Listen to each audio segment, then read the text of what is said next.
जैसे प्रदोष के दिन प्रदोष काल में जलाया गया दीप, प्रज्वलित करा गया दीप 5 स्थान पर फल देता है। कितने स्थान पर फल देता है? 5 स्थान पर। आप में से कितने लोग हैं जो प्रदोष के दिन दीप लगाने मंदिर जाते हैं या शंकर जी के मंदिर पहुंचते हैं? बहुत बहुत प्रणाम आपको, साधुता जानना चाहिए। अपना प्रदोष के दिन प्रदोष काल में लगाया गया दीपक 5 स्थान पर फल देता है। पहला स्थान, अगर हमको या हमारे परिवार में किसी को काल सर्प दोष है तो हमारा प्रदोष का लगाया गया दीपक कहीं पूजन मत कराओ, वो दीप जलाने से ही काल सर्प दोष समाप्त होता चले जाता है। दूसरा स्थान, पितृदोष। अगर किसी ने कह दिया कि तेरे घर में पितृदोष है, तेरे घर में, कई लोग बता देते हैं कि तुम्हारे घर में, कई माताएं पूछती हैं मेरे घर में बेटा नहीं, मेरे घर में 3 बेटी हो गई, 4 बेटी हो गई, 5 बेटी हो गई, बेटा नहीं है, बेटा नहीं, तो किसी ने कह दिया पितृदोष है। अब तुम शंकर जी की पूजन कर रहे हो, शंकर जी पे जल चढ़ा रहे हो, शिव की स्तुति कर रहे हो, तो किसी किसी की यहाँ 3 बेटियों के बाद, 4 बेटियों के बाद, एक माता ने तो लिखा है कि उसके यहाँ 2008 में उसके घर में लड़की ने जन्म लिया था, या 2008 में उसके घर में बच्चे ने जन्म लिया था, लड़की।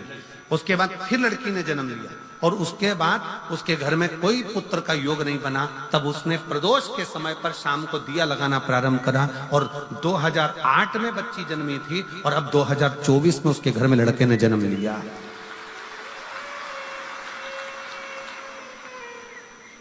दो 2024 में उसके घर में पुत्र ने जन्म लिया। वो बेटी होगी यहाँ पर कहीं ना कहीं, जिसके घर में बेटे, पहले की लड़की हुई, फिर 2 जुड़वा लड़की हुई, जुड़वा लड़की में से एक लड़की शांत हो गई, फिर आखिरी में बच्ची के कारण बस संतान प्राप्ति का योग नहीं बना। आखिरी में उसने फिर पुनः भगवान शंकर के प्रदोष काल में दीप जलाना प्रारंभ कर। कहीं बैठी हो तो हाथ हिला सकती हैं, अगर कहीं बैठी हो। कितना कितना विचित्र कर्म है, जरा विचार करिएगा कि प्रदोष काल का लगाया गया दीपक, प्रदोष काल, प्रदोष के दिन, प्रदोष काल का जो दीपदान होता है वो सरल नहीं होता, वो सहज नहीं होता।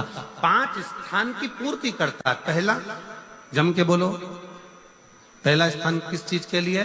काल सर्प दोष के लिए। दूसरा, पितृदोष।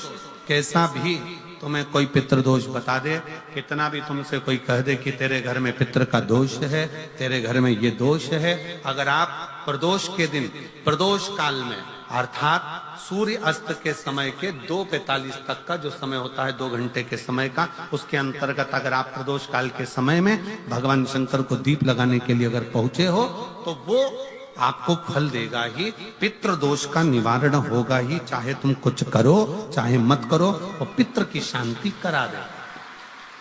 दूसरे नंबर पर है पितृदोष। तीसरे नंबर पर है वास्तु दोष। हमारे घर का, अब एक बहुत सावधानी से श्रवण करने वाला विषय है।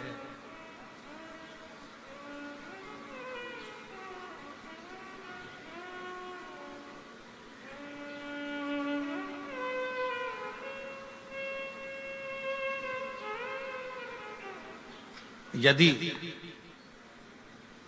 वंश की वृद्धि नहीं है,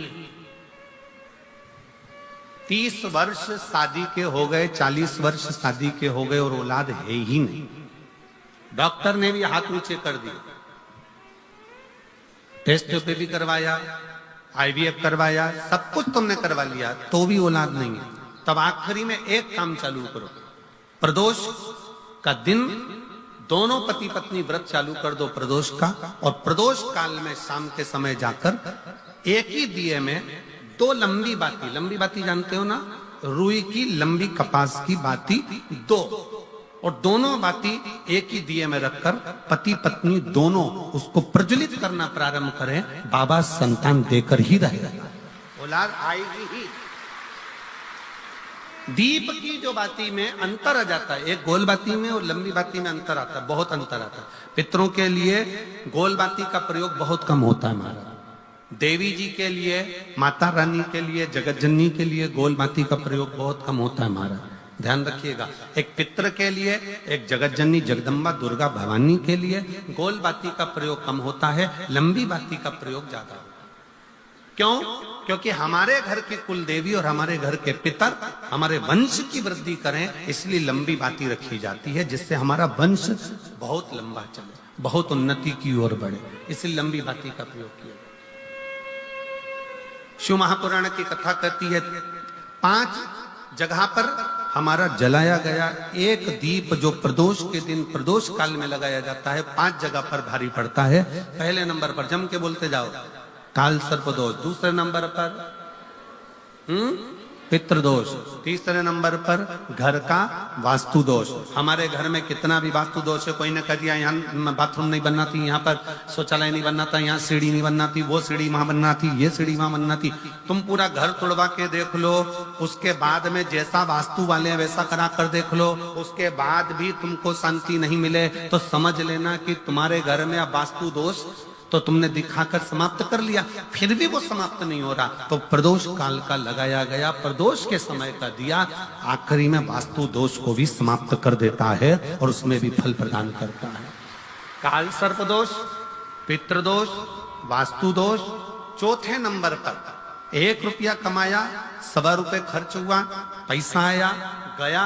ये चौथे नंबर का व्यापार में थोड़े दिन दुकान अच्छी चली, थोड़े दिन बैठ गए, थोड़े दिन काम चला, थोड़े दिन बैठ गए, गाड़ी चली थोड़े दिन फिर बैठ गए, अर्थात हमारी फैक्ट्री थोड़े दिन चली फिर बैठ गए, कहीं ना कहीं तकलीफ, थोड़े दिन खाते थोड़े दिन रोते वाला चल रहा है। तो प्रदोष काल का प्रदोष के समय का दिया इस दुख को समाप्त कर कर रेगुलर एक जैसी सांझी, एक जैसी लक्ष्मी की वृद्धि करते चले गए।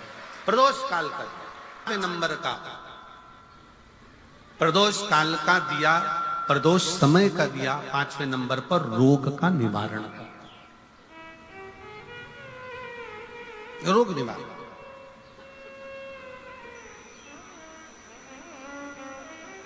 ये 5 स्थान जो बताए गए हैं प्रदोष काल के दिन, प्रदोष के दिन दीप प्रज्वलन के। और अब की बार की जो शिवरात्रि आ रही है, बाबा देवाधिदेव महादेव की बड़ी कृपा है उस पर, बहुत करुणा। प्रदोष शिवरात्रि। अब जरा प्रदोष के पर्यांत की, प्रदोष के बाद की बिल्कुल लगी हुई पीठ से जो शिवरात्रि होती है, वो शिवरात्रि अगर उस शिवरात्रि का व्रत, साधना, तप, भजन, संसार का मनुष्य कर लेता है तो जिंदगी में उसने कोई व्रत किए ना किए हो, अगर एक व्रत शिवरात्रि का, प्रदोष की पीठ से लगी हुई शिवरात्रि का अगर कर लेता है तो उसको पूरे जीवन के व्रत का पुण्य फल प्राप्त हो। एक व्रत शिवरात्रि का प्रदोष पर्यंत की, अर्थात प्रदोष की पीठ से जुड़ी हुई। अब अगर आप कोई ब्राह्मण से, अगर कोई विद्वज्जन से, कोई पंडित जी से आप पूछेंगे प्रदोष कितनी बजे लग रहा है, वो बताएंगे। फिर प्रदोष लगने के बाद प्रदोष कब समाप्त हो रहा है, तो दोनों की पीठ मिल रही, दोनों।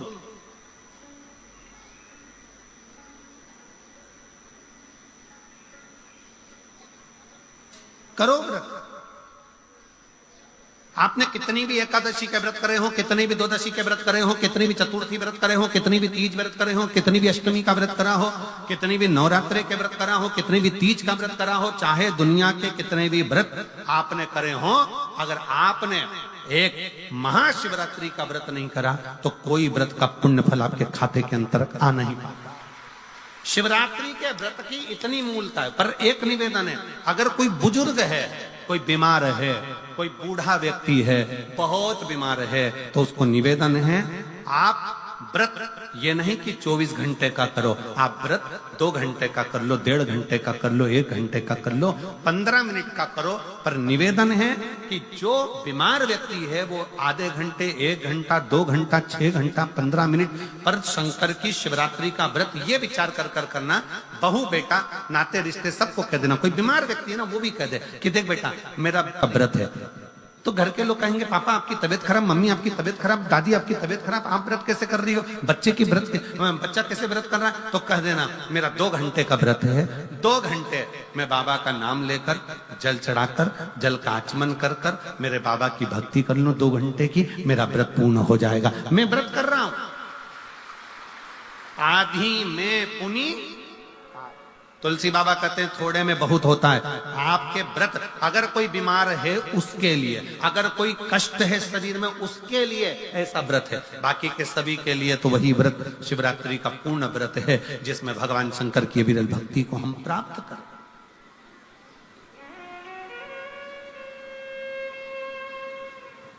और शंभो शरणे पड़ी मांगू घड़ी रे घड़ी, दुख काटो दया करीन दर्शन।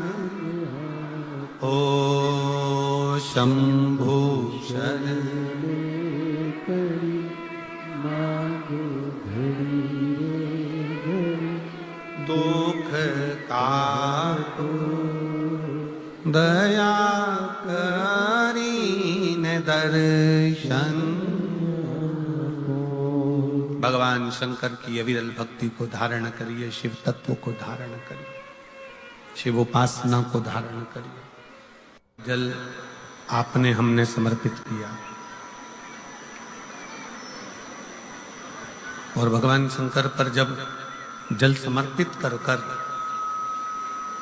हम उस जल का आचमन करते हैं, हम उस जल को पीते हैं, आचमन करते हैं,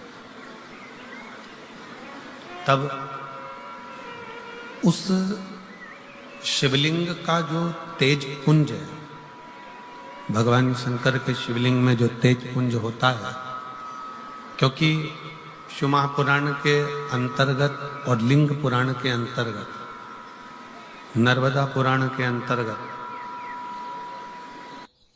हमेशा कही गई है कि चाहे घर में जो शिवलिंग हो वो, चाहे तुम्हारे घर के पास में जो मंदिर हो उसमें जो शिवलिंग हो वो, या 12 ज्योतिर्लिंग, उपलिंग, ये जितने भी शिवलिंग विराजमान हैं, ये जितने भी शिवलिंग विराजित हैं, इन शिवलिंग पर जब हम जल चढ़ाकर उस जल का आचमन करते हैं तो उस शिवलिंग की जो ज्योति होती है, शिवलिंग की जो ऊर्जा होती है, शिवलिंग की जो एनर्जी होती है, शिवलिंग का जो बल होता है, वो बल हमारे भीतर भी उतरता है और हमारे रोगों को निवारण करता जाता है, हमारे दुखों को निवारण करता जाता है, हमारे कष्टों का निवारण करता जाता है, हमारे दुख, हमारी तकलीफें, हमारा कष्ट अपने आप समाप्त होते चले जाता है। 3 स्थान शिवलिंग पर वर्णित है कि ये 3 स्थान का जब स्पर्श करते हैं तो आप कितने भी रोग से ग्रसित क्यों ना हो, आप कितने भी रोग से घिरे क्यों ना हो, 3 स्थान का स्पर्श करने से आपको एक अलग से ऊर्जा प्राप्त होती है और आपके शरीर में कितना भी कंपन हो रहा हो, कितनी भी कमजोरी हो रही हो, कितना भी दर्द हो रहा हो, कितना भी कष्ट हो रहा हो, 3 स्थान शिवालय में शिवलिंग के जगह पर बताए गए हैं। उन स्थानों का स्पर्श करने से शरीर में एक ऊर्जा आती है, शरीर में एक बल उत्पन्न होता है, एक ऊर्जा आती है, शरीर के अंतर्गत एक ऊर्जा का संचार होता रहता है। अब उस शिवलिंग को अपन समझे, सभी लोग जरा स्मरण करेंगे। शिवलिंग के अंतर्गत 3 स्थान ऐसे बताए गए हैं जो हमारे को एक बल देते हैं, हमारे भीतर की ऊर्जा उत्पन्न करते हैं। हमारे अंदर कितनी भी कमजोरी होगी, अगर आपने वो 3 स्थान पर हाथ का स्पर्श कर कर पंचाक्षर मंत्र नमः शिवाय या षडाक्षर मंत्र ओम नमः शिवाय या श्री शिवाय नमस्तुभ्यम का स्मरण किया है, तो वो स्थान का स्पर्श करते ही आपके अंदर एक ऊर्जा, एक एनर्जी, एक बल आपके अंतर्गत आता चले जाएगा, एक ऊर्जा आपके अंतर्गत आती चली जाएगी। 3 स्थान, पहला जो ये जलाधारी बनी हुई है, ये जो गोल जो भाग आता है, जलाधारी में जो भी गोल भाग है, वो गोल भाग का हाथ से स्पर्श करना, अर्थात जो माता जी का हस्त कमल है पार्वती जी का, वो जो गोल जलाधारी है जिस पे शिवलिंग रखा हुआ है, वो गोल जला, ये जो चरण है जहां से पानी बहकर जाता है उस स्थान पर नहीं, जहां गोल भाग है उस गोल भाग पर अपने सीधे हाथ का स्पर्श करना और श्री शिवाय नमस्तुभ्यम का जाप या पंचाक्षर मंत्र या षडाक्षर मंत्र ओम नमः शिवाय का जाप करना, पहला। दूसरा स्थान, जहां से पानी बहकर जा रहा है उस स्थान का पानी जहां से बहकर नीचे गिरता है वो भाग पर अपने हाथ का स्पर्श, जहां से पानी बहकर नीचे गिरता है, जो जल आप चढ़ाते हो वो जल बहकर जो नीचे की ओर जाता है उसका स्पर्श, और पंचाक्षर या षडाक्षर या श्री शिवाय नमस्तुभ्यम मंत्र का जाप।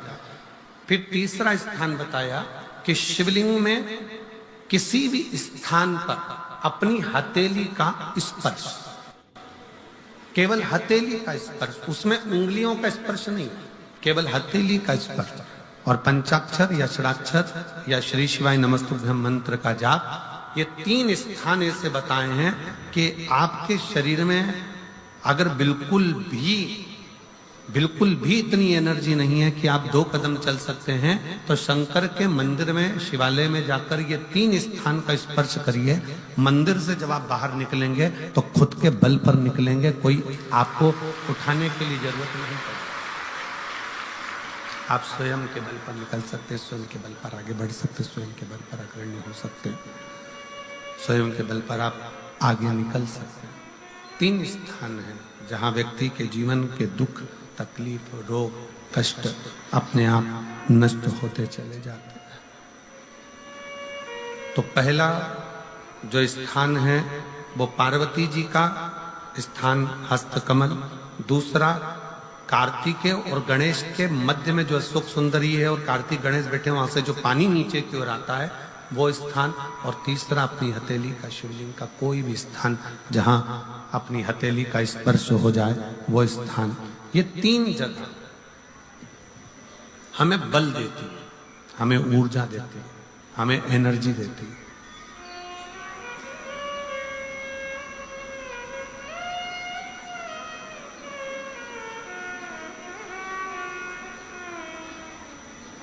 और एक निवेदन और,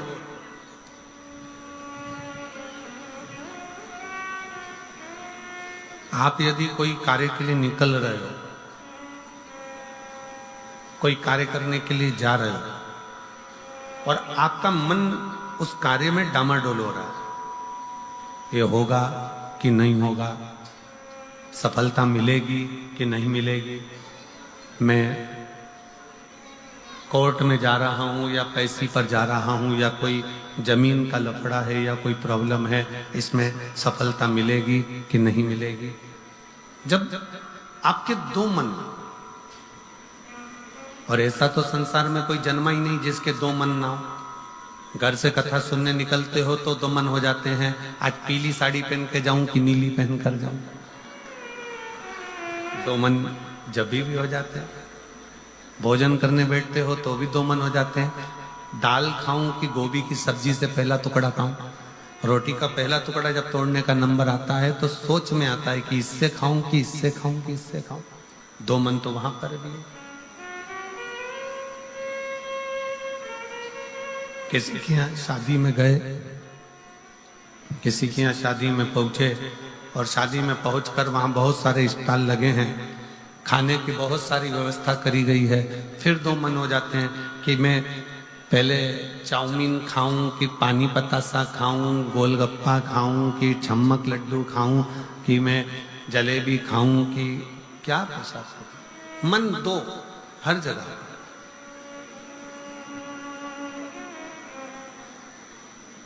और ऐसा नहीं है कि मन दो नहीं होते, मन विचलितता देते। और शिव महापुराण की कथा कहती है कि कभी भी अगर कोई फॉर्म भर रहे हो, कोई एग्जाम दे रहे हो, कोई कंपटीशन एग्जाम में बैठे हो, या मेरे बेटे बेटी 10th और 12th का यदि एग्जाम दे रहे हैं, तो अपना दो मन मत करो।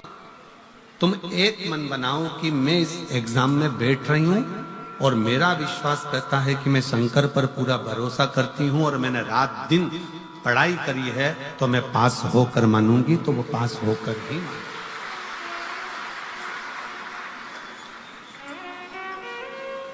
जहां मन विचलित हो जाता है, जहां मन दो हो जाते हैं, फिर वहां थोड़ा सा भ्रम उत्पन्न हो जाता है, फिर थोड़ा सा भ्रम उत्पन्न हो सकता है। पर जब आपने एक विचार कर लिया कि मुझे सफलता मिलेगी, तो ये निश्चित है कि दुनिया में कोई ऐसा पैदा नहीं हुआ कि आपकी सफलता को रोक दे, आप आगे बढ़कर ही रहे। और एक निवेदन और है, मान लो किसी कारणवश सफलता नहीं मिली और आप सफल नहीं हुए, तो चिंता मत करना। चिंता करने की जरूरत नहीं है। एक बार अगर एग्जाम दिया, एक बार अगर फील्ड में उतरे और एक बार में सफलता नहीं मिली, तो चिंता मत करो। ये मत सोचो कि पीछे हट गए। शिव महापुराण की कथा में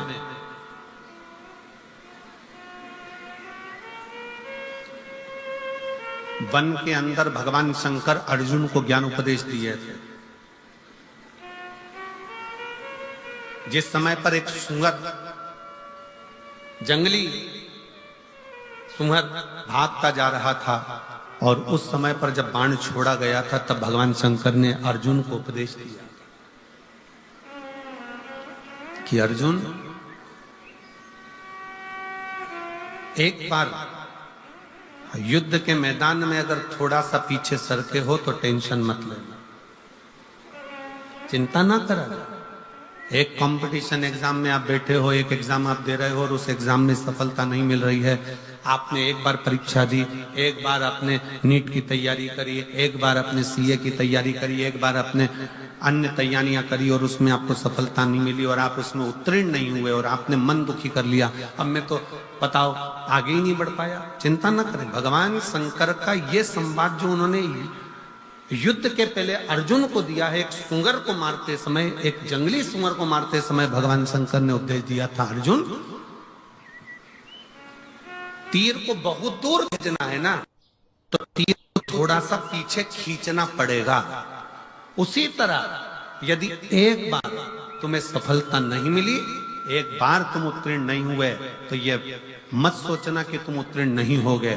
भगवान शंकर ने तुम्हें लंबी दूर फेंकना चाहते थे, इसलिए तुम्हें थोड़ा सा पीछे खींच लिया है और जम कर आपने दुनिया के लिए सब कुछ करा हो, और मान लो उसके बाद भी आपके जीवन में अगर तकलीफ आकर खड़ी हो गई, मान लो कहीं ना कहीं दुख आकर खड़ा हो गया, मान लो आप उस एग्जाम में, उस कंपटीशन में आप आगे नहीं निकल पाए, समझ लेना कि मेरे तारा बाबा ने, मेरे तारकेश्वर महादेव ने, मेरे कुबेर भंडारी ने आपके लिए कुछ अच्छा सोच कर रखा है, इसलिए वो पीछे खींचा है।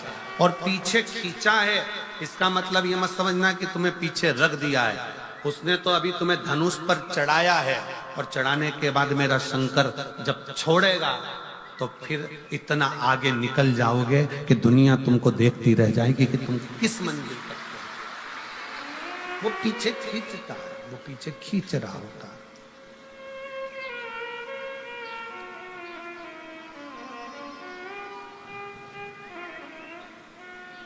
खूब मेहनत करो, खूब परिश्रम करो, खूब अच्छी लगन से कार्य करो,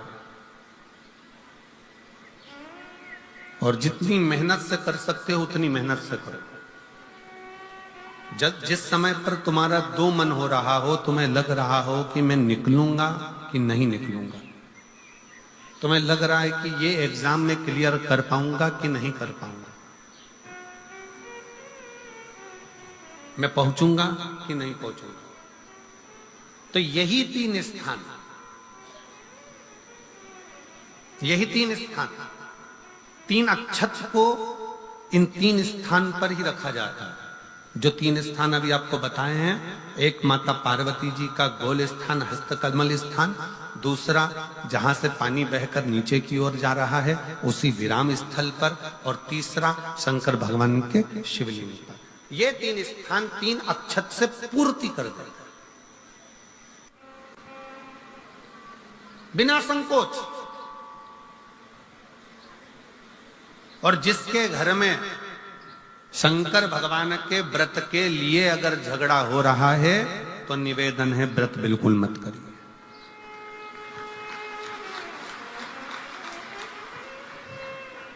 पति पत्नी का झगड़ा हो रहा है, पति कह रहा है क्या शंकर शंकर लग रहा है, अपने को शिवरात्रि के दिन शंकर जी का अपमान नहीं सुनना। इसलिए राजी हो तो व्रत करो, राजी नहीं है पति, परिवार के लोग राजी नहीं है, चिड़चिड़ कर रहे हैं तुम्हारे व्रत करने से, तो आपके चक्कर में शंकर भगवान की निंदा तुम्हारे कान में जाए, ऐसा व्रत किसी का, ऐसे व्रत की कोई मूलता नहीं। आपके घर के लोग राजी हो, माता पिता राजी हो, सास ससुर राजी हो, पति राजी हो, पत्नी राजी हो, परिवार के लोग राजी हो, बेटा बेटी सब, बच्चों का मन है मम्मी मुझे व्रत करना है, हाँ बेटा कर, एक ही तो व्रत करना है शिवरात्रि का, करो। घर के बुजुर्ग ने कह दिया मुझे व्रत करना है, बिल्कुल करो, आज का मौका मिला है आपको करने का, महाशिवरात्रि का व्रत करिए। घर के अंदर अगर तुम्हारे व्रत करने से झगड़ा हो रहा है, काय को व्रत कर लिया, क्या होता है शंकर जी का व्रत करने से, क्या होगा शंकर जी का तप करने से, जबरदस्ती वो सीओर वाले महाराज के चक्कर में पड़ी हो, क्या होगा शिवरात्रि व्रत से, क्या होगा शंकर जी को जल चढ़ाने से, तो उससे अच्छा है अपने घर में बैठो, श्री शिवाय नमस्तुभ्यं, श्री शिवाय नमस्तुभ्यं, श्री शिवाय नमस्तुभ्यं, श्री शिवाय नमस्तुभ्यं, श्री शिवाय नमस्तुभ्यं, श्री शिवाय नमस्तुभ्यं। घर में बैठकर भगवान शंकर का गुणगान करो, भगवान शंकर का नाम जाप करो, भगवान शंकर की भक्ति करो, उससे बढ़कर कोई सुख नहीं, उससे बढ़कर कोई आनंद नहीं। पर निंदा ना सुनते हुए, कुछ गलत विचार ना लाते हुए, गलत सोच ना लाते हुए, गलत दृष्टि ना रखते हुए, गलत भाव ना रखते हुए भगवान शंकर की विरत भक्ति को अपने भीतर उतारने का प्रयास करें, शिव को अपने अंदर उतारने का प्रयास करें। शिव भक्ति, शिव महापुराण की कथा कर रही है। 3 स्थान का स्पर्श रोग का निवारण कर देता है। 3 जगह पर चढ़ाया गया अक्षत हमारे मन को एकाग्रित कर कर और हमें अपनी मंजिल तक पहुंचा देता है, और प्रदोष और शिवरात्रि के मिलन का महोत्सव हमारे जीवन को आनंदता देता है, आनंद।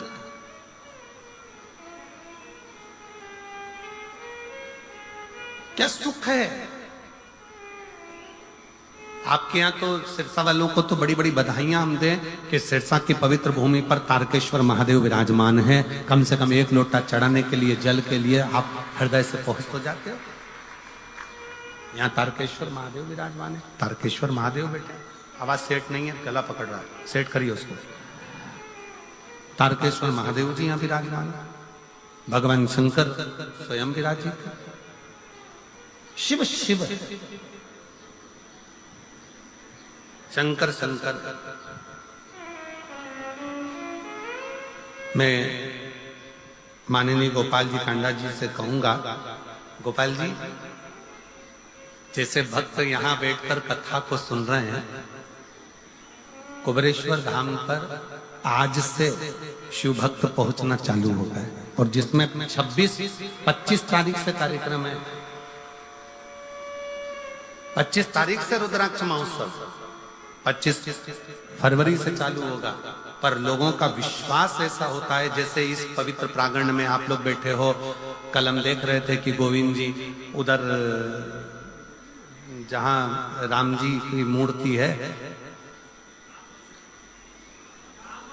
हराम बगीची जहां बनी है, कल हम देख रहे थे कि 9 पंडाल, 6 पंडाल तो पहले लग चुके हैं। ये सारे पंडाल अगर पूरे तारा बाबा की कुटिया में गिने जाएं तो 6 पंडाल तारा बाबा की कुटिया में कथा से भर चुके हैं, और 3 पंडाल कल और बनाएगा। ऐसे मिला के 9 पंडाल तारा बाबा की कुटिया में लगा है। कल गोविंद जी मां खड़े होकर पंडाल बंधवा रहे थे, आगे रहकर सदगुरु वो विचार करवा रहे थे बैठने के लिए। विचार कर,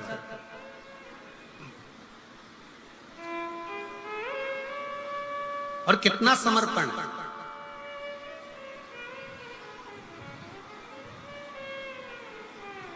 चिंता मत करना, आप मेरे बाबा की कथा को ग्रहण करने के लिए आए।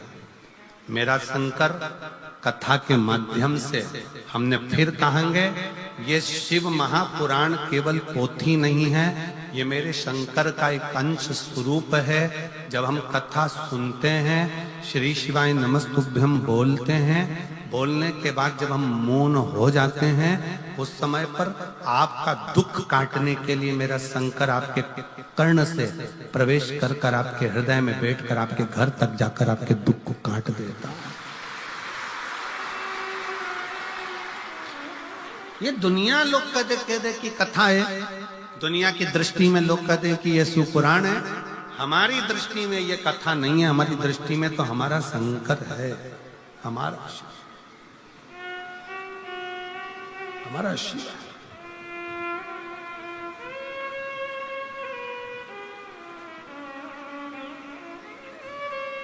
शिव शिव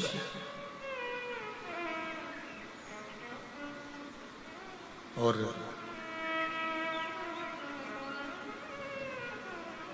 जो दिल से मांग लिया, जिसने दिल से कह दिया, जिसने दिल से पुकार लिया, शिवा। ब्रह्मा ब्रह्मलोक में रहते हैं, भगवान विष्णु बैकुंठ में रहते हैं। उनको आने में देरी हो सकती है, पर मेरा शंकर इसी पृथ्वी पर रहता है, इसी भूमंडल में रहता है, इसी ब्रह्मांड में, इसी पृथ्वी पर मृत्यु लोक का देव अधिदेव महा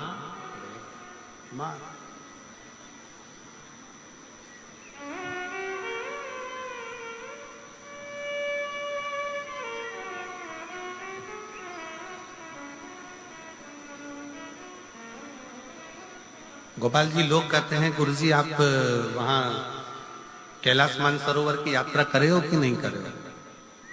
आप कभी कैलाश गए हो? हम नहीं गए महाराज जी, हम नहीं गए।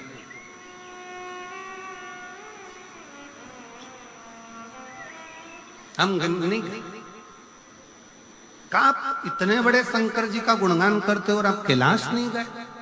हमने कहा वो कैलाश वाला खुद शिव महापुराण की कथा में रोज आता है और रोज भक्तों का दुख काट कर जाता है, प्रतिदिन आता है। लोग कहते हैं कि शिव महापुराण सुनने के लिए केवल शिव भक्त आते हैं, पर हमारा विश्वास कहता है कथा के पंडाल में जिस स्थान पर शिव पुराण की कथा होती है, उस स्थान पर, उस पुराण की साक्षी में शिव महापुराण में 7 दिन लगातार रोज प्रतिदिन मेरा शंकर स्वयं शिव पुराण में लिखा। शिव महापुराण के उमाखंड में भगवान शंकर कहते हैं, और जिस समय पर शिव महापुराण की विद्येश्वर संहिता में वर्णन किया, तुमरुका जी कथा कहते हैं, ईश्वर जी और गोरा जी, शंकर जी और पार्वती जी यजमान बनते हैं। यजमान बनने पर जब कथा विराम होती है, विराम के समय पर तुमरुका जी से शंकर भगवान कहते हैं कि आपने कथा बाची है तो आपकी दक्षिणा क्या है? आपने कथा बाची है तो आपकी दक्षिणा क्या है? तब उस समय पर तुमरुका जी कहते हैं भगवान शंकर जी से, ईश्वर जी गोरा जी से, हमको अगर दक्षिणा देना है मेरे विश्वनाथ, तो दक्षिणा ऐसी दीजिए कि जिस स्थान पर शिव महापुराण की कथा हो, आप कैलाश और काशी छोड़कर उस स्थान पर 7 दिन विश्राम कीजिए। ये ईश्वर जी और गोरा जी ने भगवान तुमरुका जी को वचन दिया है, तुमरुकेश्वर को वचन दिया है, तुमरुका जी को वचन दिया। कि जहां शिव महापुराण की कथा होगी उस स्थान पर मैं विराजमान रहूंगा।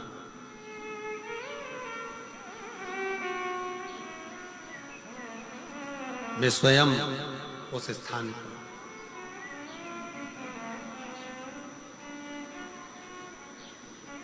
और कितनी विचित्र शिव महापुराण की कथा का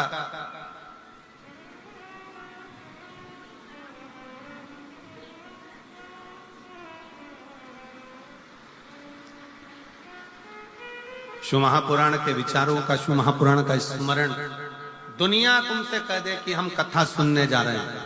मेरी जीजियों, अगर आपके घर के लोग पूछें कि कहाँ जा रही हो तो कहना शंकर भगवान से मिलने के लिए, उसको निमंत्रण देने के लिए जा रही हूं, मेरे घर पर पधारना, मेरा दुख मिटाने के लिए, मेरा कष्ट मिटाने के लिए। एक नेद्रू नाम के ऋषि हुए जिनके नेत्र नहीं थे। नेद्रू नाम के ऋषि हुए जिनके नेत्र नहीं थे, पर उनका एक कर्म बड़ा विचित्र था। बेलपत्री की जड़ का स्पर्श कर कर बैठे रहते थे। बेलपत्र की जड़ का स्पर्श करे और बेलपत्री की छांव में, बेलपत्र की छांव में, बेल वृक्ष की छांव में बैठे रहते। नेद्रू नाम के ऋषि जिनके नेत्र नहीं, उनके नेत्र नहीं, नेद्रू ऋषि के नेत्र नहीं, नेत्रों से दिखता नहीं है। वो बेलपत्री की जो जड़ है, उस बेलपत्री की जड़ को पकड़ कर बैठे रहते हैं, बेलपत्री की जड़ को पकड़े रहते हैं, बस वहीं बैठे रहते हैं, नेत्र नहीं है उनके।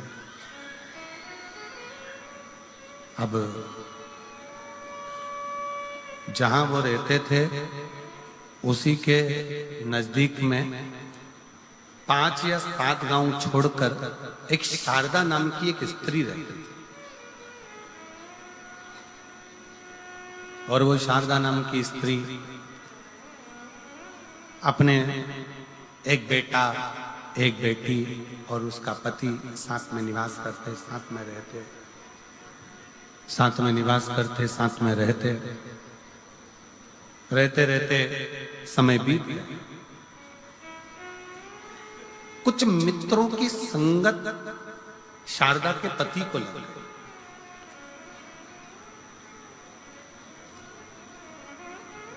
कुछ मित्रों की संगत, और हमने पहले भी कथा में कहा, एक ताली, दूसरा थाली, तीसरा प्याली, ये व्यक्ति को बहुत जल्दी बर्बाद कर देती है।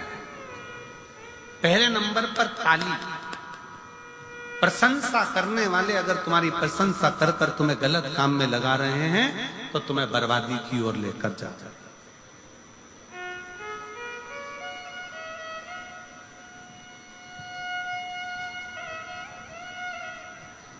प्रशंसा करने वाले अगर तुम्हें प्रशंसा करके धर्म में लगा दे, सत्कर्म में लगा दे, भजन में लगा दे, कीर्तन में लगा दे, कथा में लगा दे, तो समझ लेना कि तुम्हारा कल्याण हो रहा है। पर प्रशंसा करने वाले ताली बजाकर प्रशंसा कर कर कर तुम्हें अगर गलत काम में लगा रहे हैं तो वो श्रेष्ठ थाली में। पहले नंबर पर ताली, दूसरे नंबर पर थाली। जिसको घर का भोजन अच्छा ना लग रहा हो और होटल का भोजन अच्छा लग रहा हो, समझ लेना कि धीरे धीरे तुम्हारा बर्बादी का सिरा चालू हो चुका है। घर के भोजन में जो सुख है वो बाहर के भोजन में सुख उत्पन्न नहीं हो सकता। जो घर के भोजन में आनंद है, घर के भोजन में जो सुख है, घर के भोजन में जो आनंद है, वो बाहर के भोजन में प्राप्त नहीं है।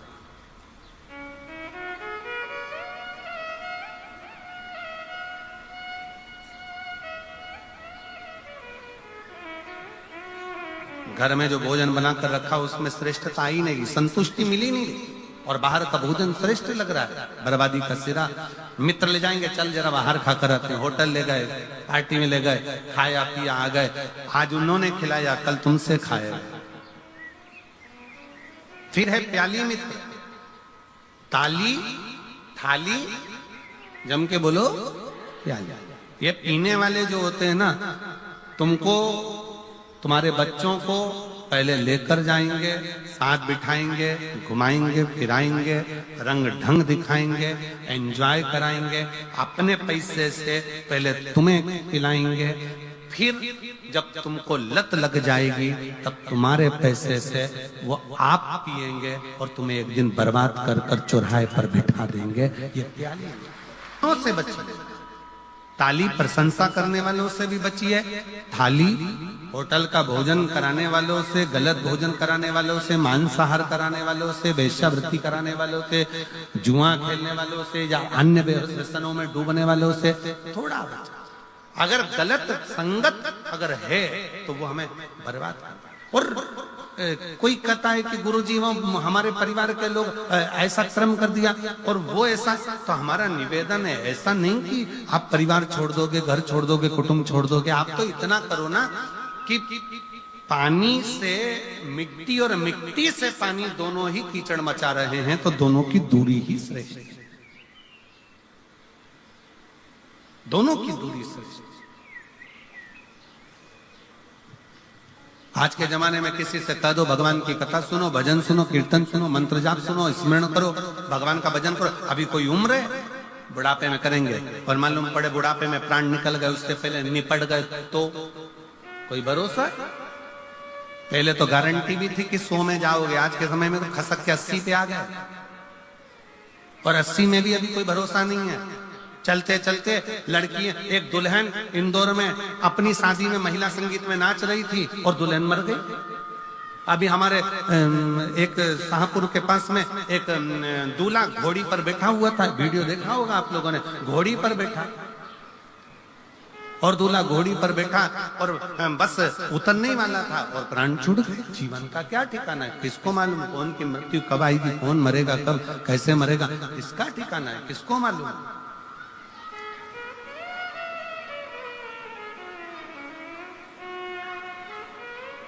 आवाज नहीं आ रही भाई, पीछे आवाज खोलिए। जीवन का क्या ठिकाना है, जीवन का क्या भरोसा। इसलिए बहुत सावधानी से जीवन को जियो, भगवत भजन कर कर, स्मरण कर कर, कीर्तन कर कर, मंत्र जाप कर कर, नाम जाप कर कर, नाम स्मरण कर कर अपने जीवन को सार्थक बनाओ।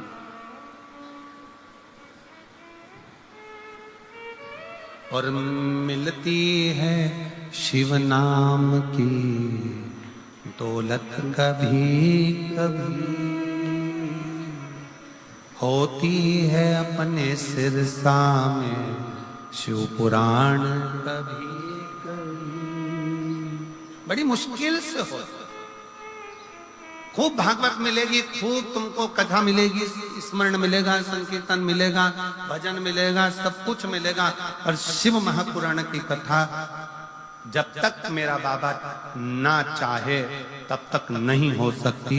उसने चाहा तो ये कथा हुई है और आप श्रवण करो, उसकी कृपा। यहाँ किसी मनुष्य के बल की बात नहीं है शिव पुराण की कथा सुनना, सुनाना और कराना।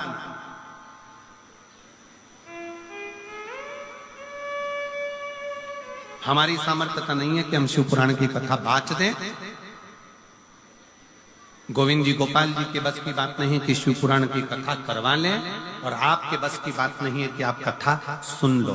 कथा कराने वाला भी तारा बाबा है, कथा बाँचने वाला भी तारा बाबा है, और कथा सुनने वाला भी तारा बाबा है। वो करा रहा है, कर रहे हो, सुन रहे हो, वो उसकी सामर्थ्यता है, अपनी नहीं है कुछ।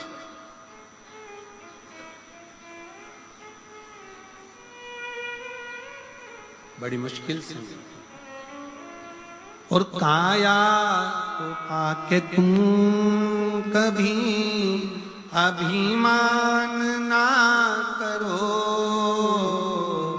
कितने भी सुंदर हो, कितने भी ब्यूटीफुल हो, कितने भी, तुम्हारे काया का अभिमान मत करो। ये काया कम माटी मिल जाती है, कोई भरोसा। एक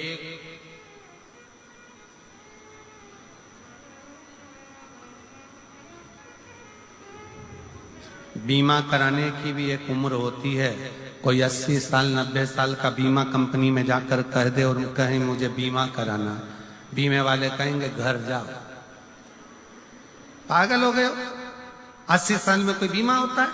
अब तो तुम ऊपर जाने की उम्र और तुम बीमा कराने आए हो, पूरा की पूरा पैसा आप भी लेना चाहते हो। बीमा कराने के लिए भी उम्र देखी जाती है, 18 साल 20 साल 25 साल 30 साल 35 साल 40 साल 50 साल। 50 साल के बाद बीमा वाला भी 50 बार सोचता है कि बीमा करूं कि नहीं करूं। जैसे बीमा कराने की उम्र होती है, उसी तरह ब्यूटी पार्लर जाने की भी उम्र होती है।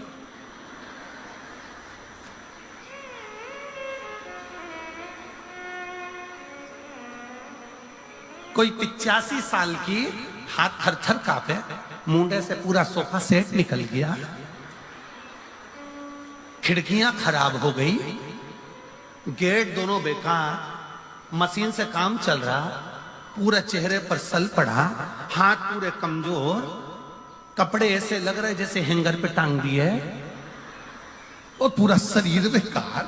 और फिर उसको घर की बहुएं ब्यूटी पार्लर में ले जाके बिठा दी, और फिर पार्लर वाली ने कहा मुंह ऊपर करो। अब ऊपर भी करे तो अब गर्दन भी कब तक जवानी अवस्था हो तो ठहरी रहे, बुढ़ापे में फिर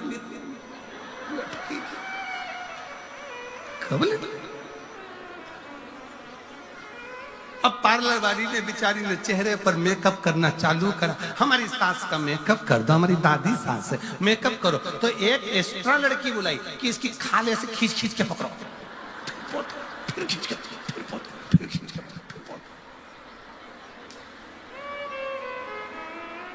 अब चेहरे का तो मेकअप कर दोगी, फिर इतने में पार्लर वाली ने पूछा सोफा सेट तो है ही नहीं, दांत कहाँ है? तो वो बहू बोली फ्रीज में रखे हैं। फ्रीज में फिर डिब्बी मंगवाई फ्रीज में से के लेके आओ, थोड़ा सा चेहरा ठीक हो जाएगा, दांत लगाए फिट करे। अब इतने में 95-80 साल की डोकरी बोली बूढ़ी अम्मा, लेंस लगा दो आंखों,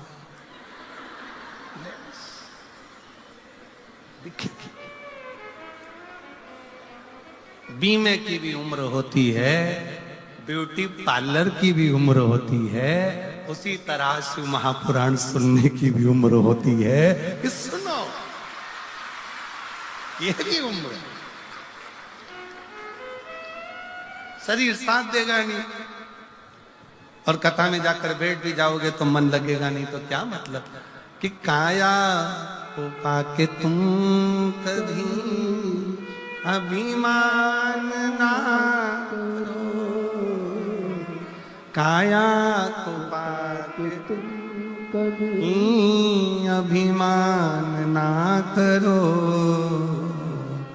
माटी में मिल जाती है ये काया कभी कभी, मिलती है शिव नाम की भक्ति कभी कभी, होती है अपने सिरसा में शिव पुराण कभी कभी।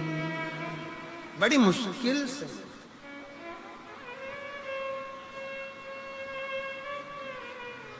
और बेटों को पाके तुम कभी अभिमान ना करो, बेटों को पाके तुम कभी अभिमान ना करो, बन जाते हैं पड़ोसी